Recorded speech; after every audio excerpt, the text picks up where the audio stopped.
A day after the mega G20 foreign ministers meeting in Delhi, the Quad, which is also called Quadrilateral Security Dialogue, is set to assemble this year, which means it will comprise of 4 nations: United States, India, Japan, Australia. The Quad's main initiative this year will be to counter Chinese aggression in the Indo-Pacific region.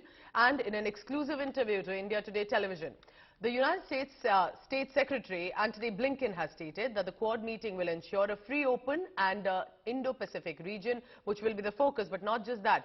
Blinken, while speaking to India Today, said that Russia-Ukraine war is a clear example to the would-be aggressors that any act similar to that of war will not be tolerated by global economies. We'll be meeting with our partners in the Quad, Australia, Japan, and India. And I'm very much looking forward to that, because we've done a lot of work to focus on issues of common concern to us in the Indo-Pacific. And the United States is deeply engaged throughout the Indo-Pacific with a shared goal that we have with India, with Japan, with Australia, but also with most of the countries in the region, and that is to make sure that we maintain a free, open, prosperous Indo-Pacific. And there are so many things that we're doing together to ensure that we're able to do that. You're now going to listen to the biggest interview from G20 that India Today has got. US Secretary of State Antony Blinken broke his silence on several important issues, and one of them was the Adani Hindenburg issue and also Russia-Ukraine war. This, remember, coming amid Beijing accusing Washington of harming its own credibility after the US intelligence agency said that the COVID-19 pandemic was caused by a laboratory incident in China's Wuhan. And speaking on Adani Hindenburg also, they said it will not affect the relationship. Listen in now to that exclusive interview by my colleague, Foreign Affairs Editor, Geeta Mohan.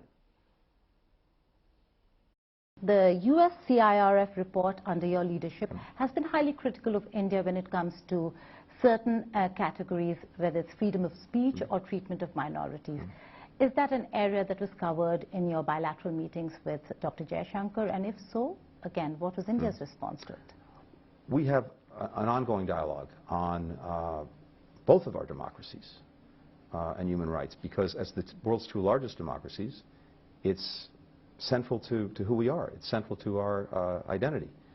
And in our own case, we've had, from day one of our own democracy, our founding fathers set as an objective to try to form a more perfect union, which is an acknowledgement that we're not perfect.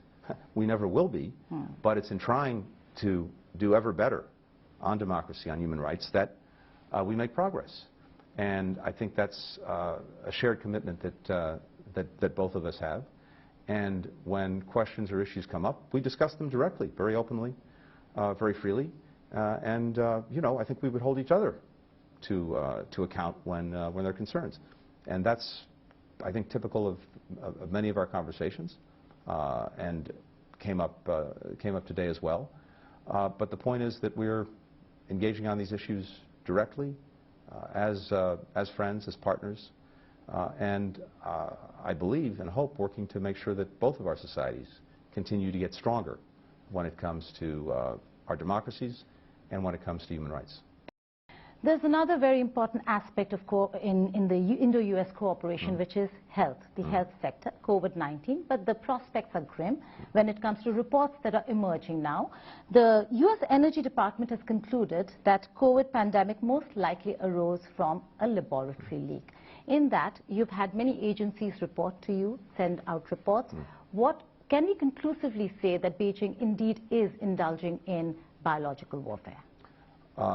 There are some very distinct things here that it's important to be clear on. First, President Biden was determined from day one to get to the bottom of the origins of COVID-19, why it happened, how it happened, in order to enable us to make sure, to the greatest extent possible, that it doesn't happen again.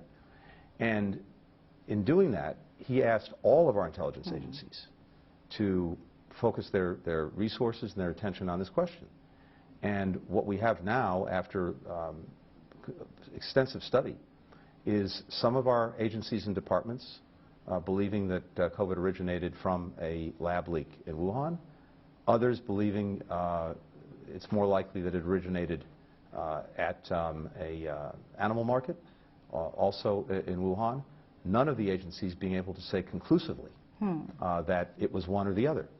And so the bottom line is we don't know conclusively, but of course the possibility that it originated in a lab is very clear and very real, and that's what some agencies think is more likely, again, not conclusively.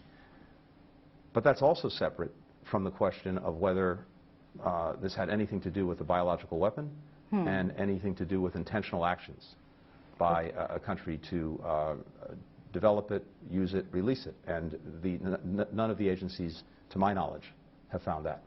But do you see biological warfare as a threat coming from China separately? We have real concerns about the potential development and use of bioweapons in various places around the world. We've been working for years to try to ensure that that wouldn't happen. There's something called the Biological Weapons Convention that we're a strong adherent to, and at the same time we have programs around the world to help countries that have biological research programs for medical reasons, for example, to make sure that they are fully safe and secure. There has been a lot of criticism when it comes to the Indian government with regards to certain American businessmen and short sellers who have come out with reports that have not gone down well with the government, particularly massive losses to one of India's top industrialists, Gautam Adani. And then George Soros coming out and saying that the Hindenburg report will lead to a democratic revival in India. Was this matter discussed with your Indian counterpart, Dr. Jaishankar? If so, what was your response? If not, could you weigh in on the matter? It wasn't discussed, and I think for a very good reason. These are private matters concerning private companies, private citizens, and they don't affect the relationship between the United States and India, the government to government, and the work we're doing both directly bilaterally, but also here at the G20 in support of India's leadership. That's exactly what we focused on today, the work that we've been doing, and it's been quite extraordinary, in deepening and strengthening the strategic partnership between India and the United States. I think it's reaching unprecedented levels, and we look forward to demonstrating that further when Prime Minister Modi visits Washington in the coming time. And at the same time, today the focus was intensely on the very ambitious agenda that India has for the G20 and the support the United States is providing to that agenda.